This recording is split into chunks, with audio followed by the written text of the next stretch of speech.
Thank you very much, Jeff.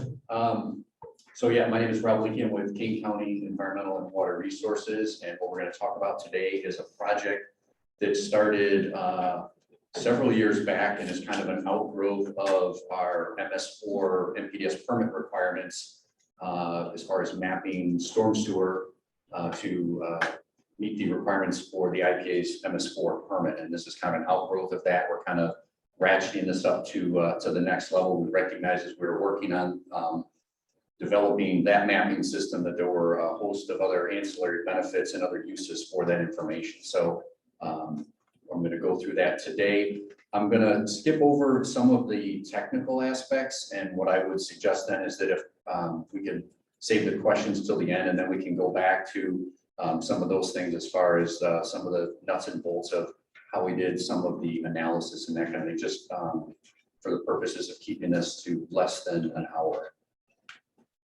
So with that,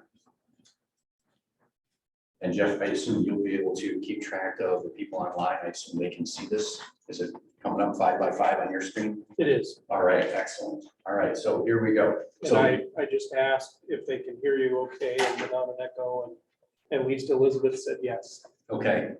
So I tried to come up with the longest possible title for this presentation, and I think I did achieve that. And I tried to use as long and as complicated words as I could. But basically what we're talking about here is mapping out the drainage system across the county, recognizing that the flow of water across the county doesn't respect the political boundaries. It crosses those political boundaries. And so this is basically our effort to try to map those things out and look at ways at how that can be applied and shared with everybody to increase that overall knowledge base of stormwater drainage. So why should we care about mapping the drainage system? It seems a little obvious, and maybe these seem like some things that people see commonly, right? Where are the culverts? We have water flowing through culverts. We might have some areas where water is flowing across the landscape. In this case, in the bottom right, you see some sediment occurring across a lawn, and that can be a little problematic for that landowner. Or we might see areas where there's water ponding along a road after a given storm event or that kind of thing. And so people ask the question, well, why do we really have to know about those things? And those are good reasons, but certainly there are some more important reasons why we need to understand that. Here's just a couple that we've dealt with just in the relative recent amount of time here at the county in terms of urban flood areas, subdivisions and neighborhoods that may be inundated during certain storm events. We've had some situations where we've actually had water potentially flowing into people's houses, as you see in the upper right. Actually, all of that white stuff up there, that's actually corn stalks in somebody's basement. And then on the bottom left there, you can see this is the case out on Thomas Road a few years back. We actually had a culvert that had not really been maintained very well over time, unbeknownst to the entity that was managing this. The bottom of the culvert had rusted out, and we had a large storm event, and it actually scoured out all of the bedding material underneath the culvert and then caused this catastrophic collapse. This was actually in the news. Thankfully, there were no fatalities, but somebody actually drove into that chasm at about 5 o'clock in the morning when they were out delivering newspapers.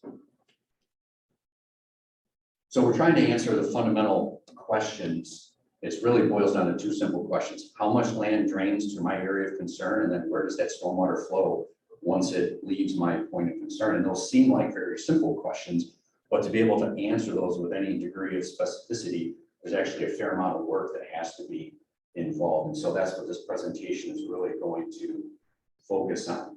And why is that important for us here at Kane County when other people are having their own mapping efforts to map out their storm sewer infrastructure and things like that? And really why it's important to us initially is the county itself is 524 square miles. You can see on the data there, about 312 square miles of that is unincorporated. The rest is within the municipalities.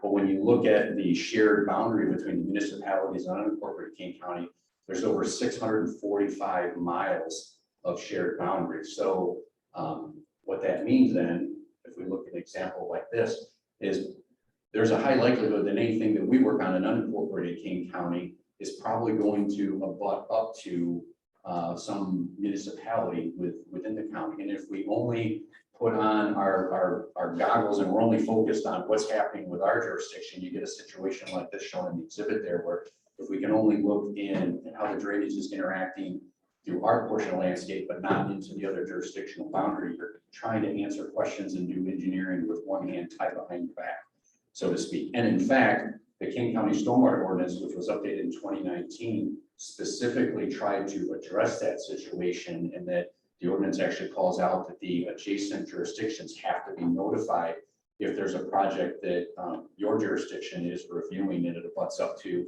a neighboring municipality. And that's to kind of correct some of the unforeseen drainage problems that we've had in the past when the adjacent jurisdictions were not notified. And so as we were working on this and we found that this would be useful, we also felt the information would probably be useful to other people as well. So we were thinking about what about public works staff, developers that are working on considering a development in a given property, their design engineers that are working on that development design and trying to consider the drainage that's coming into their project site and leaving their project site, but also emergency response personnel. So fire departments, emergency management, people that might be dealing with a spill response. We'll talk about that in a little more detail later on, as well as the general public. We frequently entertain anywhere between half a dozen to a dozen calls a week with general drainage questions about water moving through on their property or coming from their neighbor's property. And so what we found is having these things mapped out and publishing this information, we found has been extremely helpful, and that people have been able to see what happens in their own backyard and what's happening as the water moves through their neighborhood. And it's actually been very helpful, and we've gotten a lot of compliments. People have called us and said they've seen the maps, and so they have some questions about the drainage, but this actually answered some of those questions for them as far as how the water ponds in given areas and then move on to downstream. So we set out then with this information as we were putting this together with three goals. The first goal was to provide this planning level stormwater mapping, and we call it stormwater infrastructure mapping because it's not just storm sewers, it's all the culverts, it's all the drain tiles, it's all the open channels, the ephemeral streams, the perennial streams, and putting all that into one composite map so people can get the full picture of how water is moving across the landscape. We also thought that this would be useful in facilitating additional discussion and helping municipalities to kind of talk with one another, and for the Kane County regulating the unincorporated areas to be able to more intelligently interact and coordinate with the municipalities in a quicker fashion to be able to answer those questions. So everybody kind of sees up front how that water is moving through the landscape, where there may be some pinch points or some potential problem areas, and how we can work together to solve those, especially where those shared boundaries come into play.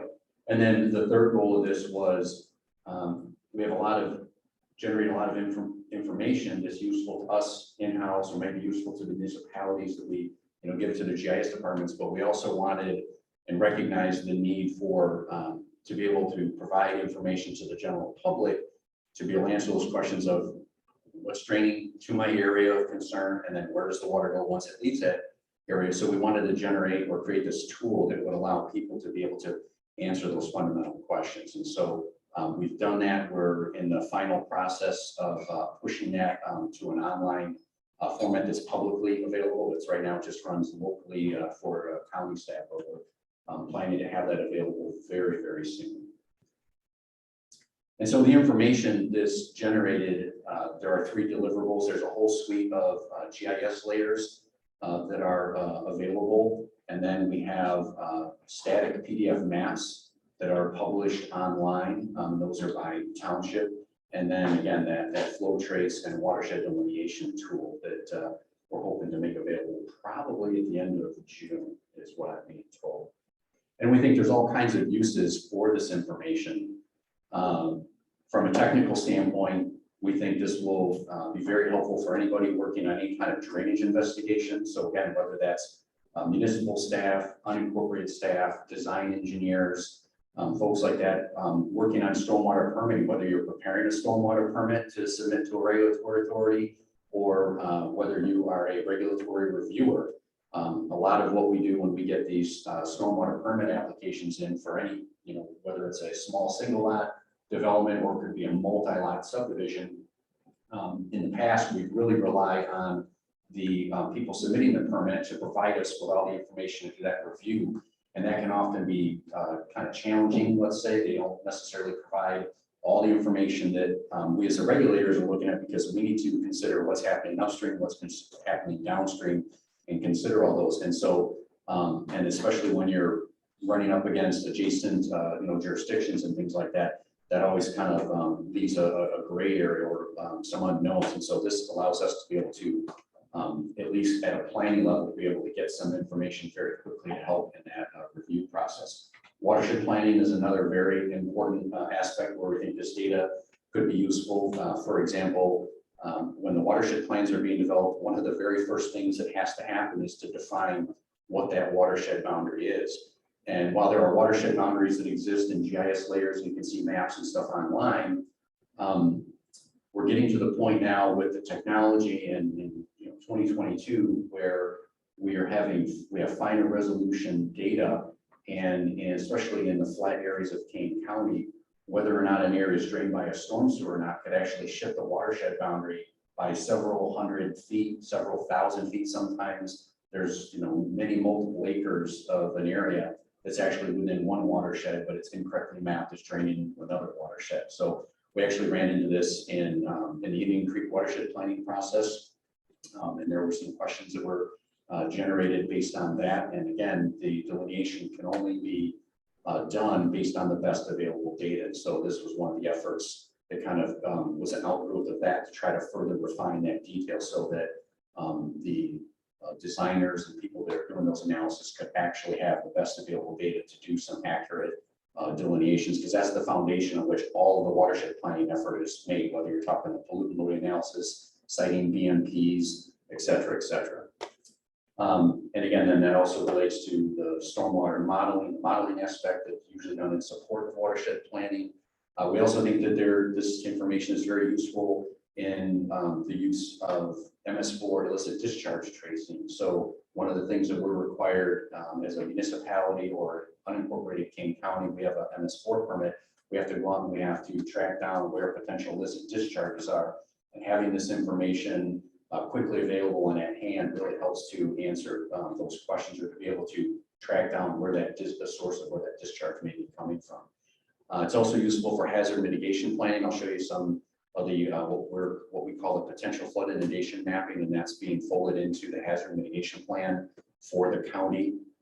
And then lastly, and I just kind of circled that, I know for a lot of you folks here in the room that might be online, for the general public, we think this is an excellent tool to increase that kind of that knowledge base, that base level understanding of what's happening in our watershed from a drainage standpoint. And again, since we don't control the stormwater other than through a set of detention ponds and pipes, which are all driven by gravity, because that's an open system, we feel it's very important that that information is out there and is available for people to be able to quickly understand what's happening. And as you'll see later on, sometimes we have to make decisions very, very quickly, and have that information at your fingertips can be key. So this is more some of the technical data, the GIS data, and how that exists and how that's packaged up. So the first thing we'll talk about is this potential flood inundation layer. And this was one of the first pieces of information that we prepared. And this was largely driven by the concern that we have a lot of depressional storage areas spread throughout Kane County, primarily in the rural areas. But the ordinance that we have to abide by has requirements in there in order to account for the impact of drainage into these closed depressions. While we have closed depressions out in the rural farm areas, we also have closed depressions that are split up across multiple parcels, and you may have a residential property or commercial property that is partially located in one of those depressional areas. And so if there's any changes that are made in terms of development that impacts the drainage patterns and the amount of runoff going into those depression areas, that can have an impact. And so we wanted to be able to map those out.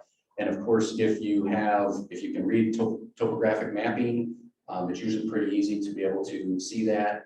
If you have the right aerial photos, for example, here, The county has a series of aerial photos. Most of these are only available in-house. But if you have the right aerial photo that happened during the right year following a large event, you can actually see where these depressional areas are. That's a good marker. But if you don't have that information available or you can't read a topographic map, we wanted to create a layer that would allow people to quickly visualize what that looks like. And so that's what we have shown here. And so you can see this is color coded. There's a little bar chart there that shows the depth of flooding. And all this simply reflects, it doesn't mean that this is how deep the water will get for a given storm.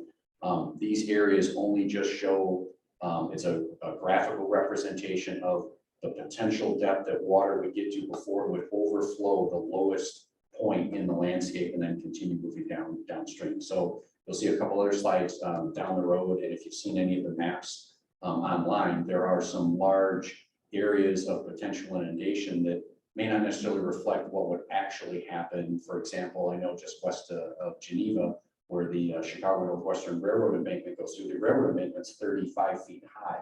And so when you're looking at the flood inundation behind that, that's a 35-foot depth that the railroad embankment extends all the way up past Campton Hills Park. And it's a pretty extensive looking area of inundation. And we're not suggesting that that's how bad the flooding would get there, but it's definitely something to consider. We use that, for example, in when we're looking at houses adjacent to roadways. We want to make sure that the lowest entry point for a house or the top foundation is above that roadway embankment, so that we don't get a situation where if we have an extreme flood event, that we could have water, flooding out of somebody's house unnecessarily. So what we also recognize is we're looking at this for these isolated depressional storage areas, that we thought that this would actually have some really good applicability for looking at urban flooding situations. So in this example here, you can see the same methodologies applied. This is the Fox River is on the left. The railroad embankment runs from east to west there. So this is basically Stearns Road is just to the south there. And you can see how when we look at this and apply this in an urban situation, the little rectangles that are up above here, these all represent building footprints. And so these are residential houses. So this shows potentially if the culvert that all of the water has to drain through under this railroad embankment were to become obstructed during some extreme event, you could potentially have water backing all the way up into areas where we have homes and businesses and things like that. So we recognize that this would actually have some really good uses to look at urban flooding area as well.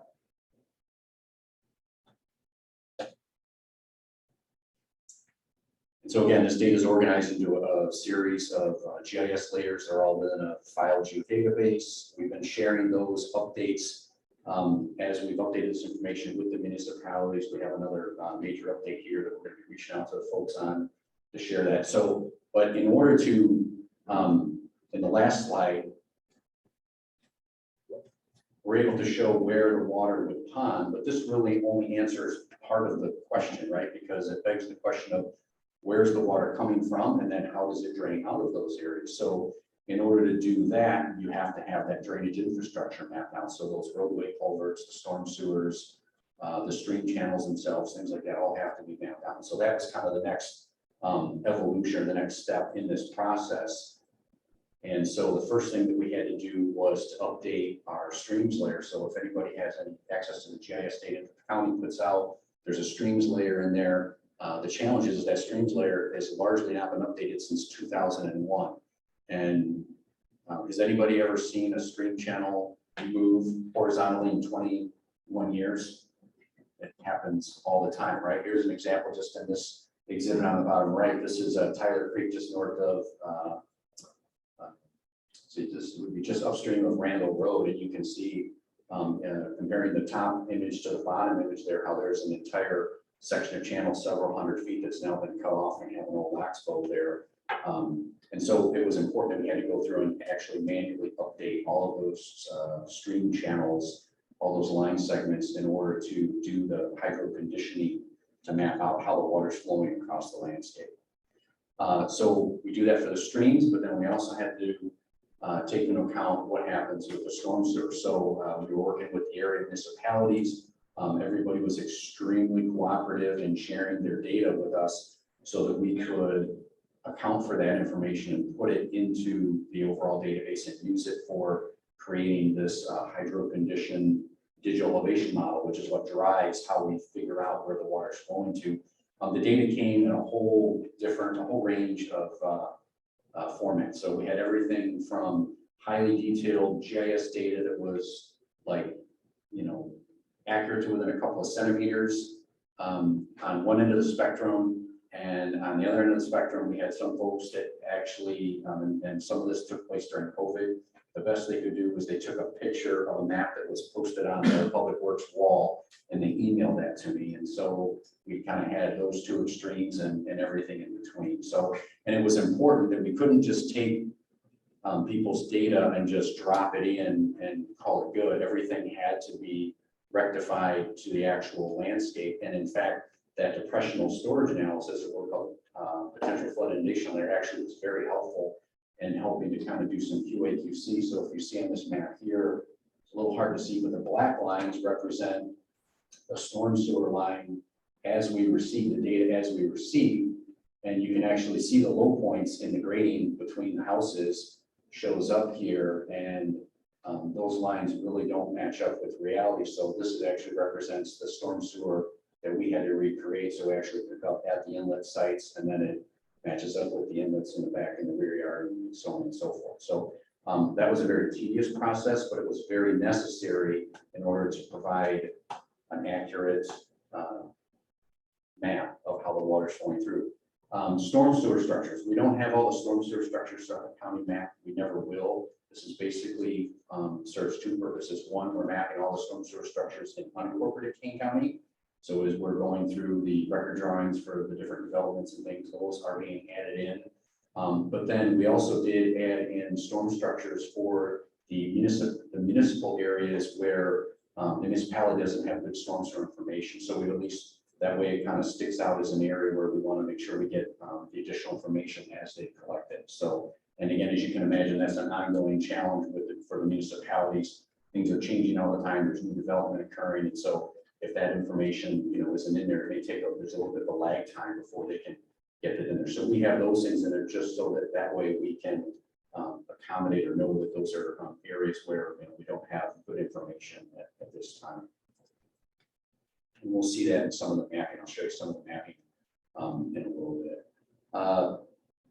Detention basins. We refer to this layer as a stormwater storage layer because this accounts for any areas where water could pool. So we primarily focus on detention basins, but we have all of the farm ponds, isolated wetlands. Those are all mapped out and attributed as well. But focusing in on the storage areas that are specifically designed as part of the stormwater management system, we took that to another level of detail, and we wanted to put in the attribute information, for example, when they were built, who owns it, is it a publicly or privately owned basin, and those kinds of things. There was a process that we had to go through in order to identify those. We actually started this process before we reached out to the municipalities initially, because we were trying to map out our own areas. So we were looking at aerial photos, bird's eye view, again, topography, any storm sewer information we had, and then again, in the bottom right, that flood inundation layer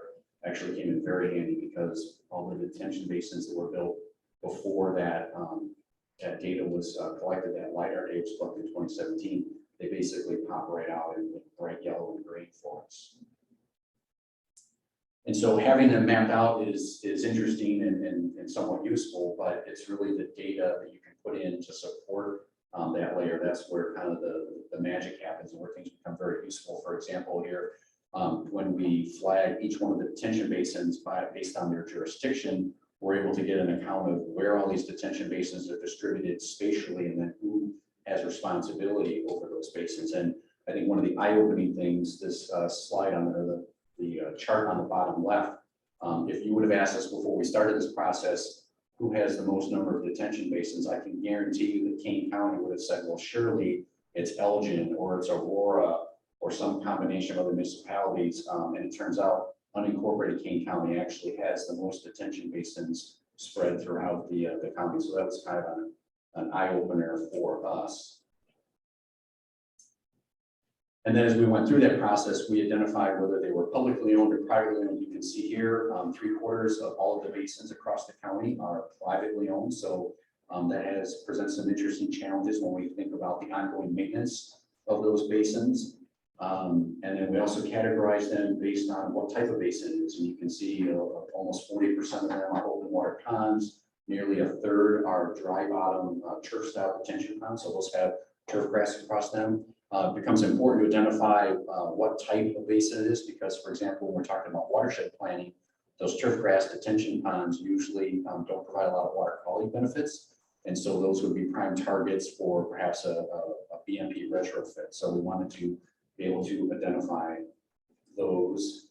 And then also looking at when the basins were constructed. And so, again, the county had the benefit, we have an extensive library of aerial photos. So in the unincorporated areas, we can utilize record drawings for our subdivision plans and as-bills to get a very accurate time frame of when the basin was built.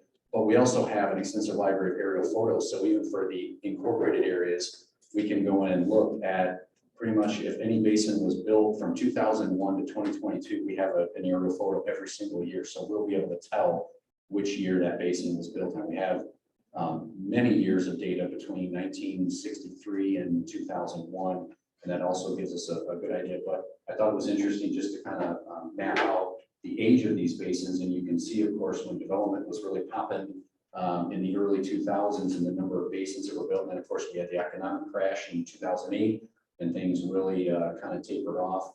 And they've been kind of slow to pick up from there.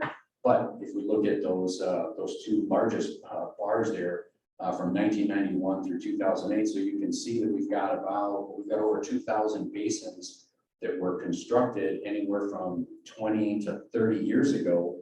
And it kind of begs the question of what kind of maintenance has been done on those. What's the upkeep? And again, keeping in mind that 75+% of them are privately owned. So it definitely reminds us and highlights one of the challenges we have on the governmental side is that when people build sanitary sewers and people build water mains, they have an enterprise fund to be able to go out and everybody recognizes there's continual maintenance that has to occur on that infrastructure in order for it to continue to provide the service, whether it's carrying our wastewater away or bringing our water supply. On the stormwater side, drainage, that's a little less, what should we say? It's a challenge for us to be able to manage those things, both the publicly owned infrastructure, but then especially the privately owned. I think on the private side, people often tend to forget that those things do need to be inspected. And then there is going to be a time and place when they're going to have to be replaced. And detention basins are going to have to be dredged out and that kind of thing. So this really kind of gives us a little bit of a peek into that as we start to see, we field calls and that to be able to look at how old some of these basins are. And then maybe as far as watershed planning and working with those entities and HOAs moving forward to say, look, your pond is 30 years old. You're going to have to start budgeting for some maintenance work on that. So that was kind of an interesting exercise. And that's an ongoing, again, as this data is put into the database in the GIS layer, that's something that can be updated on the fly and queried by anybody that has access to that data. So the next element, after we looked at the potential the potential flood areas, we looked at detention basins. The next thing then was to look at how the water is moving across the landscape. And so there's two different storm flow paths that we have available to us or that are presented in the data. So one is what we call the hydro-enforced storm flow path. And what that basically means is that's how the water moves across the landscape and then into the storm sewer collection system, the underground collection system. So moves through the culverts under the roadway, the storm sewers that are moving through the subdivisions. And so that's reflected here in this exhibit on the right. And then we also found, though, that it was very useful to look at the unconditioned storm flow path. So this would be how the water moves across the landscape if none of the storm sewers or roadway culverts were included in the analysis. And that has applicability if we consider what happens if a storm sewer is not maintained, the inlet becomes plugged or things like that. And you can see between this exhibit and the previous one, we can see how the water moves through, comes across the farm field, and it goes into this inlet structure, and then it moves down through the storm sewer under normal conditions, and it's not a problem for anybody. But this is helpful for engineers and planners. If we look at that unconditioned flow path, and you can see there, if the storm sewer is plugged, the water is actually going to go behind those houses, and that may not be a big deal. But then you see it has to make that right-hand turn and go between the two houses, and they may not be aware of that. Those landowners may not be aware of it. Perhaps the engineer, we have many cases like this in Kane County, where if the engineer isn't aware of that, and maybe somebody's proposing to build a shed along the edge, and so they put it off their 5-foot setback off the property line, but we've got 100 acres that drains through there, and if nobody knows that, that could create a problem. It could either damage the shed, or the shed itself could block flows, and maybe now it's going to push water into the neighbor's window well. And so I think there's some really good use to have this as a secondary layer to be able to consider. So they're both very useful. We've updated the watershed boundaries for the county. If any of you have seen the old watershed map, I think I took all the last remaining ones that we had plotted out in our hallway, and I put those in the garbage because they were kind of out of date. But they showed 12 major watersheds across the county. The challenge is that, especially in the northern part of the county, we have a lot of small little streams that we have people that are actively working on restoration projects and things like that. So we wanted to make sure that we parse those out from, instead of just lumping everything into the Fox River North and Fox River South watershed. So we now have 51 watersheds defined across the county.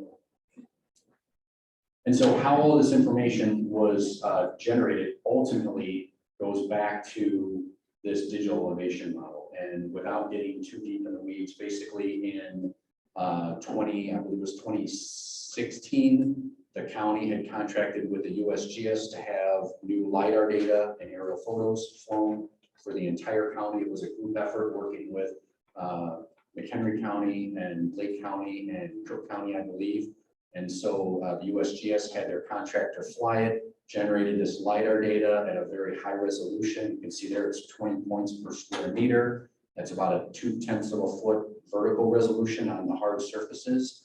And and one of the derivatives of that was this digital elevation model, where they took all that data and they brought it down to a 2-foot by 2-foot digital elevation model. And you can see that in the exhibit there. So on the top, those are both the exact same location. You can see the railroad going through and the culvert in the top photo, and then the bottom is the digital elevation model representation. So basically it's a 2-foot by 2-foot resolution image, and each one of those pixels has an elevation that's averaged across that 2-by-2 area. So on your large, flat, hard surfaces, it's actually very, very accurate.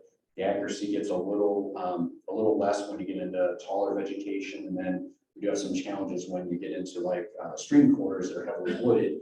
And so that's why it becomes important to have those accurate stream traces in your GIS data to be able to burn those paths in.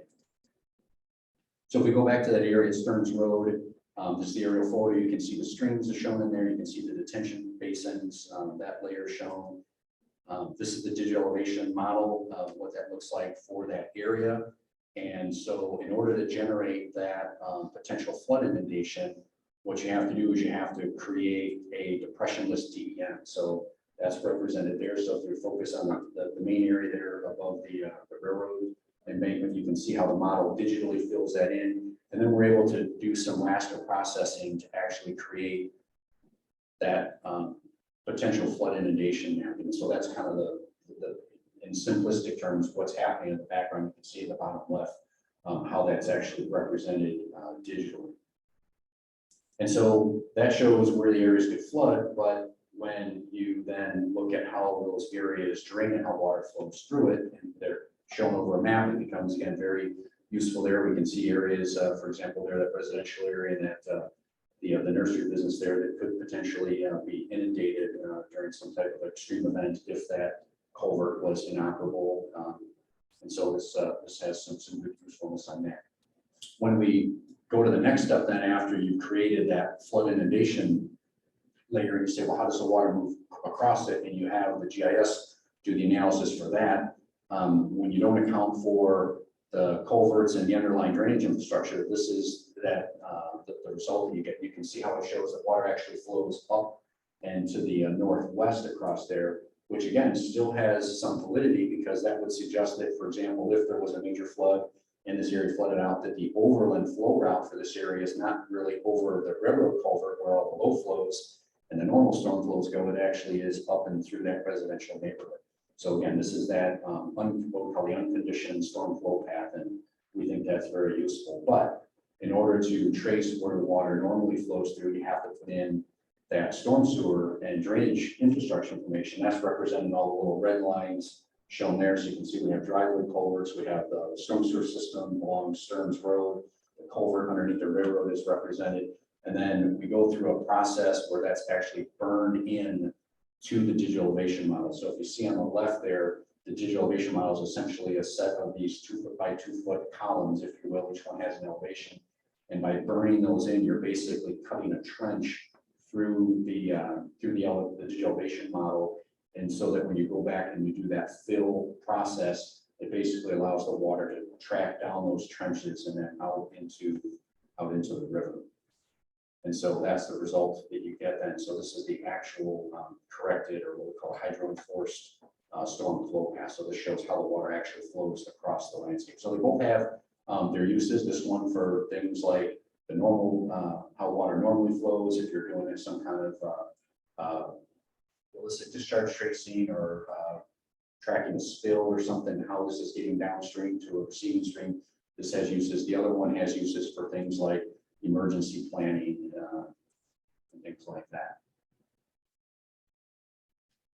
Skip through there. So this is what the digital elevation model with the storm sewer looks like. And just to throw out a couple of numbers, there's about 2,000, almost 2,500 miles of storm sewers that have been mapped out to date. You can see the number of structures. It's important to note that for all of the storm sewers, particularly like in the municipal areas, we're not trying to duplicate their system and replace it. So for example, if we don't have every single storm sewer segment represented individually, in fact, they're composited together based on storm sewer diameter. So if you have 10 segments of a storm sewer running down a street, and they're all 36 inches in diameter, the county data just has one 36-inch sewer running down there. And again, that's really just because we have to kind of triage the level of prioritize how we're putting the data in there. And then we can go back if we need to break those things up. But the important thing is that it's represented in there so that it shows up accurately in terms of its size and location. And again, we had, a tremendous amount of cooperation, with the municipal staff, the Illinois Toll Authority, and folks like that, provide us with that data. So we're excited to share that back with them so that everybody would see how all of this fits together. And then the storm flow path, again, these are pretty big files, and as you can see there on the bottom right, there's about 65,000 miles of stream or storm flow paths that are mapped across the county. We have it down to a 0.1 acre level. That seems to be a reasonable level of detail, so people on individual parcels can see how the water is draining across their landscape. But the challenge with that, though, is that also means that it becomes very important to have that high level of detail in terms of the drainage system. So as I think you saw on the previous slide, we have 12,835 driveway culverts across the county here. So we have a fair number of them, not all of them, but we have a fair number of them. So the static maps are available online. If you go to King County's website, you can actually click on this link there showing they're called the Countywide drainage maps, and those are static PDF maps by township, and they show the storm flow path. They show all of the drainage infrastructure, the potential flood inundation. We put on our aided wetlands layer, the FEMA floodplain. We're trying to do kind of like our best attempt at a one-stop shop type map, so that people can kind of see all of the water resources related features in the county on those maps. They can be a little overpowering because there's a lot of information on there, but We try to find the best compromise on that. And those can be accessed there. This is a map of what those look like. Has anybody here accessed any of these maps?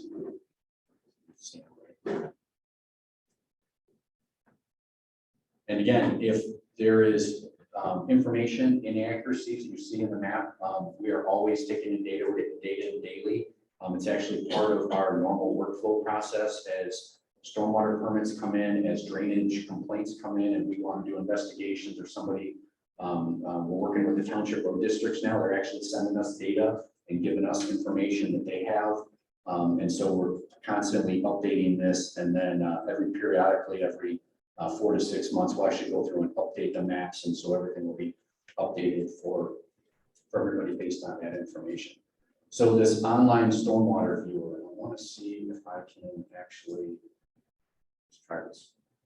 We're going to stop the share.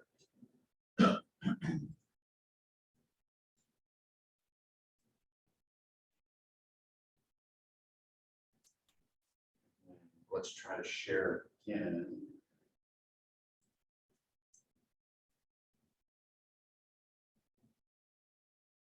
Jeff, can you see this? Mm-hmm.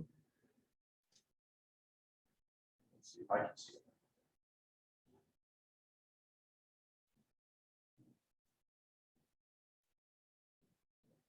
Okay, so this is our, what we're calling our Kane County Stormwater Viewer. So this is online right now. This exists. This is operating on the county's intranet. So this is only available to internal staff. But for example, here, so let's get kind of a real simple here. So here's the data that exists.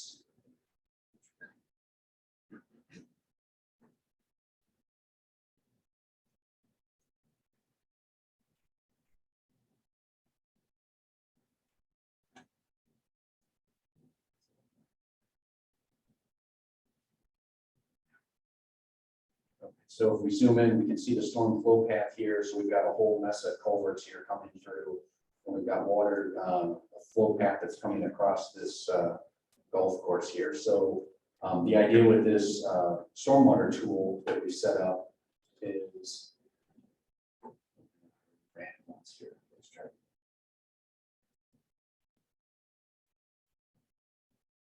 So if we go anywhere on the landscape and we click on the digital elevation model, it will run, and it does an analysis based on that flow path. It links on to the closest adjacent flow path. And then in this case, it's running upstream, and all of the basins have already been delineated. So there's basically several million 5,000 square foot drainage areas that are running in the background. And then what the tool does is it actually goes up through there and it says how many of those basins are connected to the point that you just clicked on. So like in this case, it grabbed on a small one and said, this is the area that's tributary to that right there. But if we zoom in and do,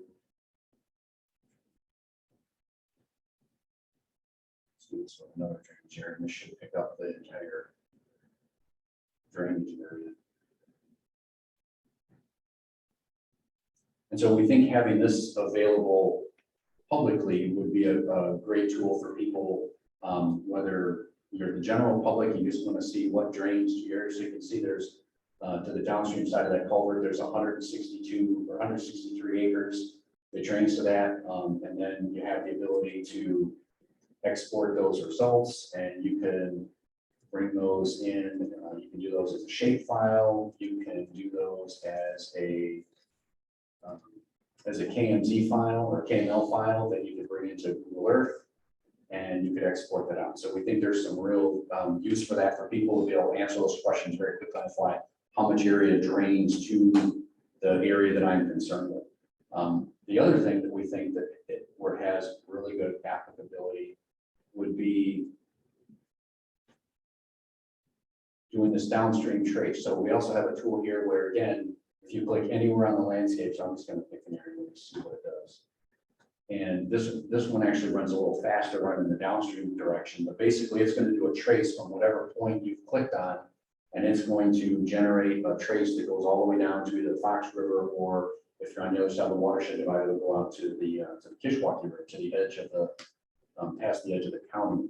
And we think this has some really good applicability if we put it in a format that's available online to anybody, because, for example, if you had a chemical spill and you need to know where that water is moving and how fast, where's it gonna go before it gets to the creek, this would actually generate that for you. So you see here in about 30 seconds, it actually said that from the back end of this property here,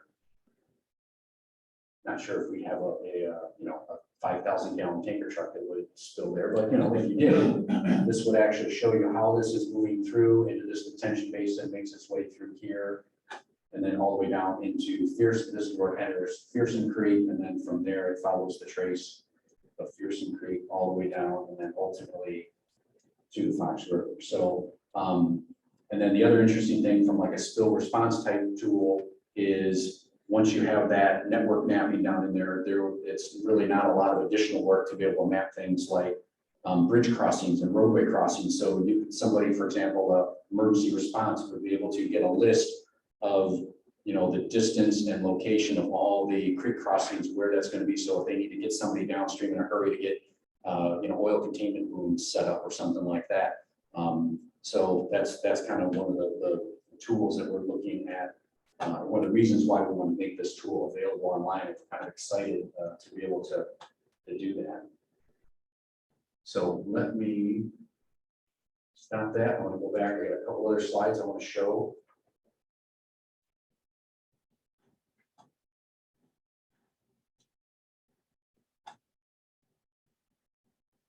Two springs. It's on the opposite side. Great for some interesting dynamics here.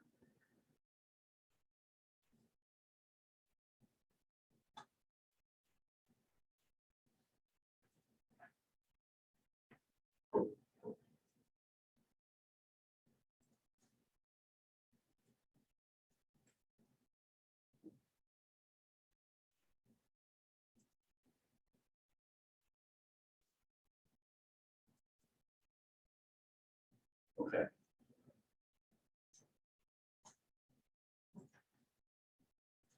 So we just demoed the tool that we're going to make available and demonstrated how that can be downloaded, and that data then can be either used in Google Earth if you don't have GIS, or you can download the GIS data from there as far as the drainage area and the flow path. So a real world application of that actually happened ironically within a few months, just a few months ago here, and on April 6th, we had a situation out at Route 64 and Route 47. You can see there's a gas station located here at the northeast corner. You can see the storm sewer is mapped out. And again, so what we have, what I don't show on here is we have the village of Lily Lake, which is everything north of Route 64, which runs, east to west there.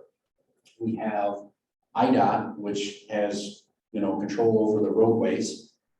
So Route 64 and Route 47. And then we have unincorporated Kane County, which is everything south of Route 64. So everything below the roadway here and that. And so what happens if we have a situation, or this is really a clear example of what happens if you do have a situation where something happens and everybody needs to know what's happening with the water. It's going through 3 different jurisdictions. So this highlights the need to be able to have that coordinated effort, have that information all in one place.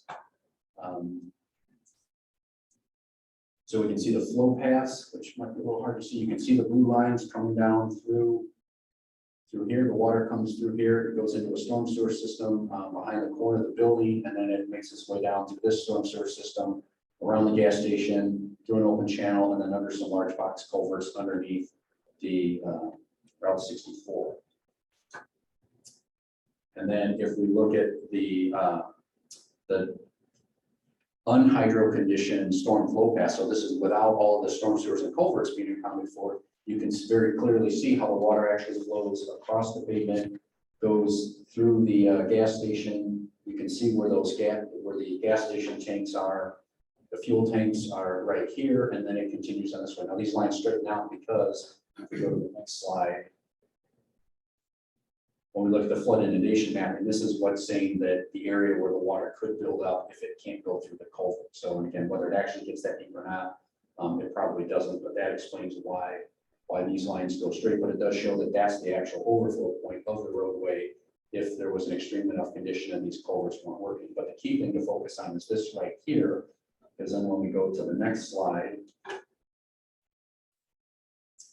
and we zoom in there, we see the gas station itself. You can see where the gas pumps are, or the gas tanks are, and how that storm flow would actually go across the pavement and then underneath where the pumps themselves are, and then into that little area to the east. This is what the site looked like in October 2021. The gas station owner was replacing the fuel tanks, or actually the lines that go into the fuel tanks. So you can see the excavation over the top of the tanks right here. And you can see it, since they were replacing the lines from the pumps, we have these trenches that were cut in that allow that connection, those connections to be made to the pumps themselves. And we see that the drainage area here, using our nifty little tool, is about 82 acres that all drains to that point where the gas station is located. And so looking at all those things, you have 82 acres of drainage, and it all has to go through this little storm sewer that we showed that goes around the gas station itself. There's a potential situation that what would happen if those gas tanks, those fuel tanks, were excavated or were opened up, and we had a major storm event. And on April 6th, that's exactly what happened. And so the water flowed around the gas station, went into this open excavation, and then those trenches that went down to the gas pumps provided a clear channel for the, after the tanks were surrounded by water because of the buoyant effort, and they were partially underneath the concrete, partially exposed, they buckled. And then we had 8,000 gallons of gasoline that was released, rushed down those trenches, and then downstream. And that all happened at 3 o'clock in the morning. And so the fire department was called. They thought it was they were notified of a gas leak. So they went out to the site expecting to smell, like natural gas, like get Nicor out here. And in fact, there was, a cloud of gasoline vapors in the air. And so they had to shut down the intersection, turn off the power and everything. And then as they, went from their response to, contain, the area from a public safety standpoint, keep it coming through. The next question became, as light, as the morning came, is where did all this stuff go? And so that's when it became very important to know exactly how all of that area drains. And so we were able to come out with our maps because we don't have them, that tool is not available yet. And so this is one of those reminders of the necessity to have that tool, because in theory, they would be able to go online and they would be able to actually map this out, and they would be able to very clearly see that. Again, it's just an example of what this thing looked like all throughout this wetland area here. But then all of that product, that gasoline, comes through the culvert and then moves down here, and then see we have a 16-inch drain tile that then forms the headwaters to Fearsome Creek. So it became a kind of a race against time in order to figure out how this water is getting through and where we're going to set up barriers and plugs and monitoring locations to track and make sure that we aren't having that release of gasoline downstream. So it became a very decisive exhibit or example of why we need to continue doing what we're doing. So just to wrap things up, again, all this information, as that exhibit highlighted, we need information from the village of Lake. We need information from IDOT, from the county. They'll have to kind of work together to put all this information in there. I want to give a special shout out to the 3 people that kind of helped me with some of the getting the data online and developing the tool. So we have a gentleman by the name of Brett Lawson. He's works remotely, and he's done all the number crunching and wrote the program for the actual flow trace and watershed delineation tool. The GIS mapping itself was all done internally in-house within our department. And then we've had some help from Kurt Legal and Tom Paskin to get this information out and available. And with that, I will open up to questions. What is your, you have a thing where you can click on and get the watershed area draining to that point. How does that compare with USGS stream stats? Is it just a lot more fine, granular, refined in terms of what it's going to give you? Right, because stream stats is based on, in most locations, at best, it's a 10 meter by 10 meter Yeah, resolution digital elevation model. And ours is 2 foot by 2 foot. So, I mean, ours is, I guess, more accurate. So in terms of like when you compare the watershed boundaries, because of that change in resolution, there are differences in the drainage areas, certainly. From speaking frankly, we have a lot more confidence in ours just because of the level of the data in that. And that's was kind of the challenge working with our GIS guys and working with Brett Lawson, because I kept showing him over and over again, here we have this example that's, a national, platform in the stream stats, and we want to be able to do the same thing. And of course, the disconnect is, we're working with, many more gigabytes of data at a finer resolution. So, but I think we've overcome that. We're working through some licensing issues with ArcGIS. That was kind of the last hurdle, and I think we've overcome that now. So we're moving towards implementation to get it up and onto the web. At the county edges, I mean, did you utilize the DEM data outside the county? And then when you do that, do you truncate, like flow out of the county, or will you? Nothing exists outside of the county. No, I'm just kidding. No. So like I said in the beginning, it became important that we recognize, obviously, we don't want to just cut things off at the political boundaries. So the digital elevation model is actually buffered out, I want to say at least a mile or so, at least on the east. So it'll show that distinctly here. You can see it, or even here. You can see we have more information to the west and to the south. So it's basically, the boundaries defined by the digital elevation model that we have available to us.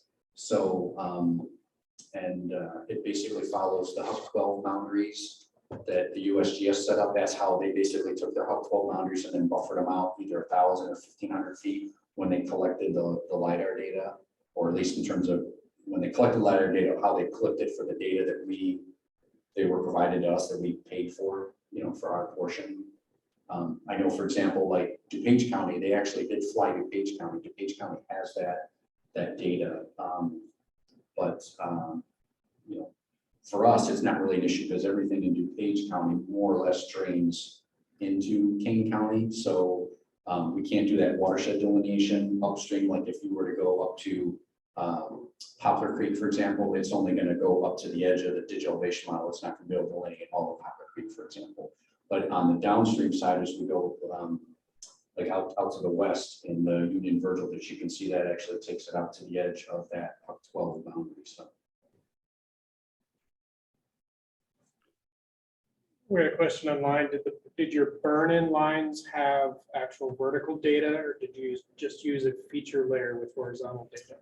Yeah, no, so we actually, we used a technique that, and I don't know if he pioneered it, but he certainly was the first person I had found. We spent about a year trying to figure out how to actually incorporate the storm sewer data into the digital elevation model. Right. We went through all different kinds of iterations and trial and error, trying to use the ESRI's, ArcGIS, ArcHydro tools in Spatial Analyst. And we were running into a lot of problems, primarily because we're working with a big data set, and it became very important when you think about how the storm flow path mapping goes across the county, that you can't cut it up into tiles and do the analysis tile by tile. You can't do like a square mile by square mile or that kind of thing, because when you cut into the digital elevation model at the edge of the tile, then you do the analysis, the water's going to go the opposite way. Yeah. So we actually did the analysis using a tool called QGIS, or QGIS for the rest of the world. We call it QGIS here in the United States. And that's an open source software. So the nice thing about that is anybody here in the room can download that software and utilize any of these data sets or whatever that we would have available, like our flood inundation boundary and that kind of stuff, or flood inundation layer. We can share those things. The digital elevation model itself, so this area that, again, I know it kind of looks like the state of Illinois, and even that early on created some real interesting discussions, because working with some folks here in our GS department, they thought we were trying to do things for the entire state of Illinois. We're saying, no, it's just, Kane County, but it obviously, I see it now, looking at it. I guess I always pictured, the cutout for Lake Michigan, but they were looking at it as like it's a state of Illinois. But you can take all that data and then do the analysis in QGIS. That was the only software that was actually able to process it. But what we did is we went through this process where we actually took the storm sewer, all the drainage infrastructure, line work, everything other than drain tiles. Drain tiles are not included. Drain tiles are just visual, since technically a drain tile doesn't have a surface connection, right? There's no inlet, so we don't want to, if you've got a farm field, we don't want to have. Unless there's a standpipe. So, yeah, I mean, you could have a hick and bottom, and so now we have those located as point features in the structures layer. So any data that we observe or have available to us on that.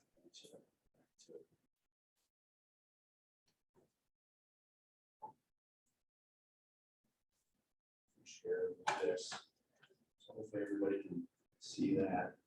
So,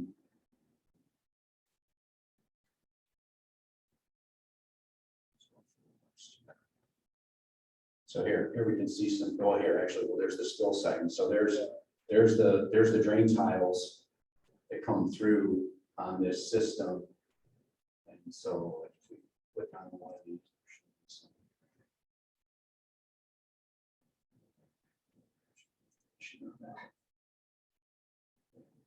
So it's a 16-inch.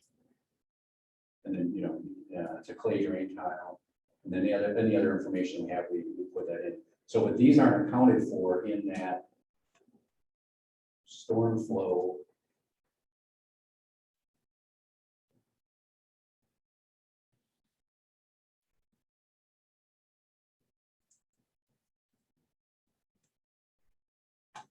So we can see how those paths move across, and they actually follow the landscape. They don't follow the drain tile itself. But then when they all come down here, once they hit the stream channel is actually burned in with the culverts and that themselves. And so to answer that question directly is how they're burned in. What you actually do is you take that storm sewer layer, the storm sewer culverts, you turn that into a raster image, and raster image has a values of 0 and 1. And so wherever there's a storm sewer, it has a value of 1. The digital elevation model obviously has elevations in feet above sea level. So that's at 600, 800 to 1,000 feet here in Kane County. But what you can do is we actually take that three-dimensional digital elevation model, that raster image, and we actually compress it. We standardize it so that every value, every elevation has a value relative to 1. So it's basically between 0 and 1. And then you take your raster with a storm sewer and you actually just do some raster math and you subtract that. So you basically have an elevation of 0.9 and you're subtracting 1 from it. So it's going to be a negative 0.2 for the elevation of that storm sewer. And then when you do that, then you actually then multiply that raster by the original raster. So you're multiplying it by that 800-foot elevation and it basically reconverts it. So I've got it on that laptop. I can't really show it on here. But so if you can picture it, basically wherever there's a sewer or culvert, it gets around the idea of having to go out and survey all of your storm sewers and culverts and know what their ins and inverts. Because if you have a roadway elevation or roadway embankment, it's basically cutting a trough through it. And then the water comes in, the digital water, and it basically fills up to that trough. And then once it gets to the elevation of the invert on the ground elevation on the downstream side, then the water continues on, or the flow tracing continues on. And that's how we're able to get around. And we use QGIS to do that because we were able to process the entire 32 gigabyte digital elevation model all at one time. So there is a comment added here that says HEC-HMS 4.8 also incorporates stream burning. It does, and the HEC-HMS 6 does that too, right? But I think the challenge there though is that if you just start with a raw digital elevation model, you got to know where the storm sewers and all the roadway culverts are, and somebody's got to take the time as you get to a larger and larger analysis. Somebody's got to take the time to actually put those in. So I don't know who asked the question, but I guess what I would ask them is how invaluable do they think it would be if they had a countywide digital elevation model that already had all of those storm sewers and roadway culverts already burned in, thinking about it from an analytical standpoint on the private sector side as far as productivity. one of the values we see of this is instead of paying a consultant / contractor money to have to go out and figure out where things drain and draw all this stuff in at a high dollar value, they can skip right past that and they can start working with the corrected surface right away. So that's another, and that's getting deep in the weeds, but that's one of the values we see with having this information. It's kind of like how, 25 years ago, we didn't have topographic information, right? People had to go out and physically survey it. Then we started providing topo and, so on and so forth. So we just look at this as kind of the next evolution of being able to, speed up that process. Yeah, and in a way, it's all driven by our more refined LiDAR data. And eventually all this stuff, Super accurate. when I retire, or maybe whoever the youngest person is in the room, when they retire, all this will probably all be cloud-based and people will be able to do this analysis on the fly and do their water quality modeling and everything, and they won't even have to, obtain all of this information and grind through all this. So that's where it'll probably go. I think that's probably 20 years down the road. So, you got a question? Where did you get the field tile data? Is that from the landowner himself, or is that all been? Right, In so, other words, how trustworthy are they Yeah. compared to right. municipal? Right, well, so a couple of things. First of all, with the sharing of the data, it's understood, and there's a big data disclaimer that says, look, all this data is planning level and it's use at your own risk, right? So that's I guess, first and foremost. That being said, so when people like, for example, if this area right here, if this comes into the county for a proposed development, they're required to submit a drain tile investigation for that site. And so once that comes into the county and it's part of the county record, then we're taking that data and then we're basically digitizing that in and putting that in there. So Well, that was the thing our developer, the first thing he did when he acquired the property was to start going out cutting trenches everywhere, slice through as many of the tiles as he could find, but I never knew how much he knew about where they Right. were. well, when you say the developer, the first thing to is cut a bunch of trenches. That was probably his drain tile contractor doing the drain tile investigation. He probably did slit trenching to figure out where he crossed the trench. Is that what you're saying? Well, he had acquired the farmland for the development, and then drawings I have show places he did slit trenches to try to break through or to verify. Yes. To definitely break through. He was cutting Right, tiles here, there, and everywhere, because then he put in his own storm Right. drainage system. right, yeah, but yeah, He messed all that up, and I didn't know. Those are sort of little sneaky little hidden things that there's still a piece of pipe here to here that's still. usually they replace those when they do those drain tile investigations. The contractor, when he does his slit trenching, he'll actually go back in and replace that. I can't believe he did that. So You know, all the good ones, Because good ones should. the whole place has been streets, storm sewers, detention basins. Well, but once they do the development once they go through the process, I'm saying when they do the initial investigation, they're, I believe they're required to restore the flow to that, because again, if the development lane, doesn't move forward over a period of years, those drain tiles, you're gonna know where they didn't patch those drain tiles, because it's gonna come shooting up. But they did do that. So, but what we've seen and why, and again, another reason for incorporating this in the county drainage infrastructure mapping, and I don't know, like the municipalities, do you really run into drain tiles often in your line of work? I just did for creating a new detention basin, but not typically. Okay. When we're doing farm fields maybe, but. other than Right, that- right. So we, in unincorporated Kane County, the subdivisions that were built in the 50s, 60s, 70s, 80s, even into I would say the early 90s, there was no drain tile investigation done. And of course, they were built on virgin farmland that we know had drain tile. And so what would often happen is those are our problem subdivisions, because literally without the drain tiles being mapped, the developer would sell off the lots, the builder would come in to build his house, he would dig his foundation, and there'd be and sometimes it could be very small tile, 2 or 3 inch tile, and it comes through and it's in the foundation excavation, they build their house, and then we get calls, years later, people can't figure out why their sump pumps running every time it rains and that kind of thing. So we find it's very important to have that in there. And in some cases, let me see if I can find one for you. I'm trying to think of. There are some areas that have, and of course, the old drain tile mapping or the old drain tile work that was put in was, while it was expensive, it's nowhere near what they put in today. And I'll show you an example of that. And so what also has been very interesting is we've gone through this again with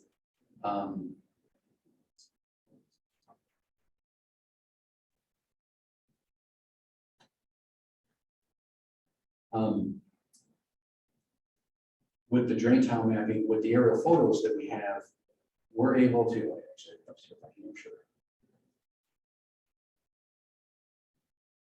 So here's the village of Hampshire. And then here, for example, so there's the drain tiles for that area. And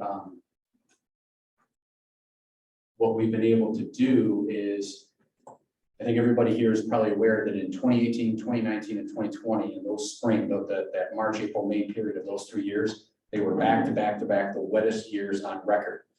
Well, so we know that because we're dealing with the drainage complaints. The farmers were obviously painfully aware of that because they weren't able to get in the fields. And so those farm fields that were relying on 80, 100+ year old drain tiles, you know, those farmers that had the economic means, they said, well, forget this, we're going to put in your drain tile. And so we were able to actually pick that up on the aerial photos because they typically were putting those in like February, February, March, and that kind of time frame. So the trenches are actually still there on the surface, and we're able to just draw those right in to put those in. So that's another way that we've been adding in the drain tile information. Because again, like you said, if a farmer goes and puts a drain tile in, he is under no obligation to share that data with us, and we don't regulate that at all or anything like that. So those are the only two ways we would pick it up, is either through the actual record drawings that were submitted to the county for development, or what we see in the earnings. Yeah. Excuse the non-technical question. I know it was a slide right before the real example where you were demonstrating how to use the tool. And you zoomed down and it looked like you could see the drainage pattern on the street. So I don't know if that was like superimposed or X-ray vision. That was where you were showing unconstrained, if the storm sewer system failed and you had the overland flow mapped, and it did show the flow path going down the street. Yeah. It's not So surprising, that's how a lot of subdivisions are created. right. I'm not sure. You zoomed in and you were saying this is what the tool can do. When you're talking about the gas station facility. It was before that. Before You were that. demonstrating the In your PowerPoint. tool. Or the subdivision where it was done behind the houses versus in the street. Right. Maybe, I don't recall. It's not that important. I think Yeah. So again, so both of those layers exist.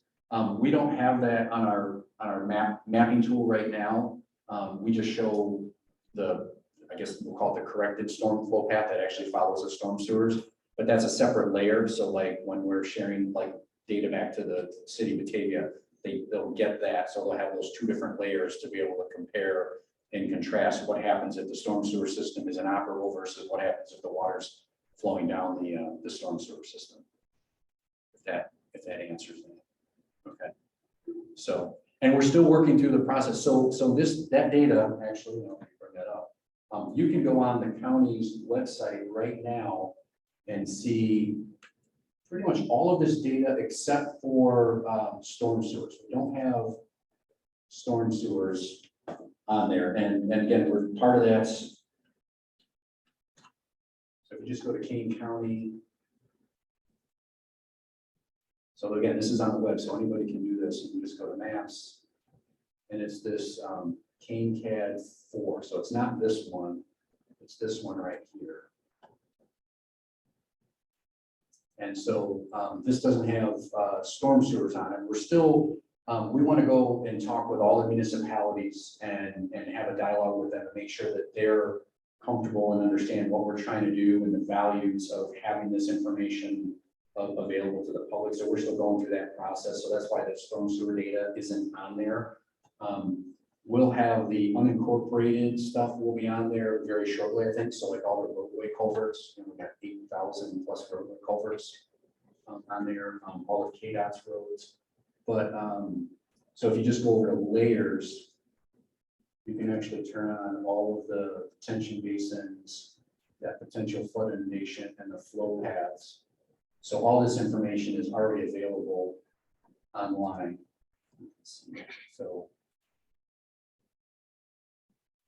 we have people using this already, but like I said, it doesn't have within the villages and cities, there's no storm sewer information. But the line work, the actual flow path though, does trace, it actually follows through that. So like, for example, like right here, there's a box culvert that goes under here in the village of Camden Hills or whatever. So it actually flows, through the box culvert. So the flow path is represented, but the storm sewer itself is not on there. So. And like I said, I'm thinking by the end of this month, we'll have that tool will be available. There'll be a little tool up here that you can click on that will allow you to be able to actually trace the drainage and trace the drainage areas. So we have 2 more questions online, and then I guess we'll wrap up. Art wants to know, did the LiDAR data record water surface levels, or did it provide any penetration to river bottom? Yeah, no, it's a hydro-flattened digital elevation model, so it's just the water surface at the date that it was flown. Right, okay. That's what I thought. And then does this mapping tool also provide the flow values for particular drainage areas? No, that would be the next step, and that would be a big step. That's what I was referring to before.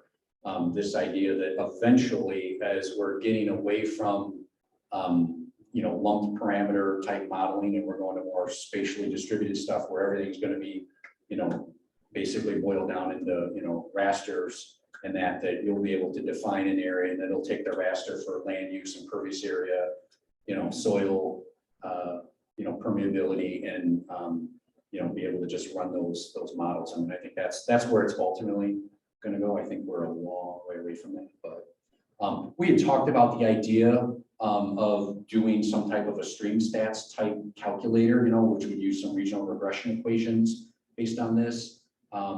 But A, that would be kind of a lot of work. B, we think there's a danger with trying to take a tool that's built for a larger spatial scale and trying to shoehorn it into a very small applicability, where you could maybe have a neighbor saying, well, I went online and calculated the flow through my swale and it says it's 0.01 CFS. So, now I'm going to tell the city of Batavia that I don't have to do this thing that they're concerned about, the drainage, because I did my calculation myself. It's like, well, you can get yourself in trouble there. So if there's any other questions, feel free to email me. And I think we'll post the presentation will get posted online for anybody who wants to see a PDF version of that. And with that. Yeah, we'll post a YouTube video of the recording as well. Thank you for coming, everybody.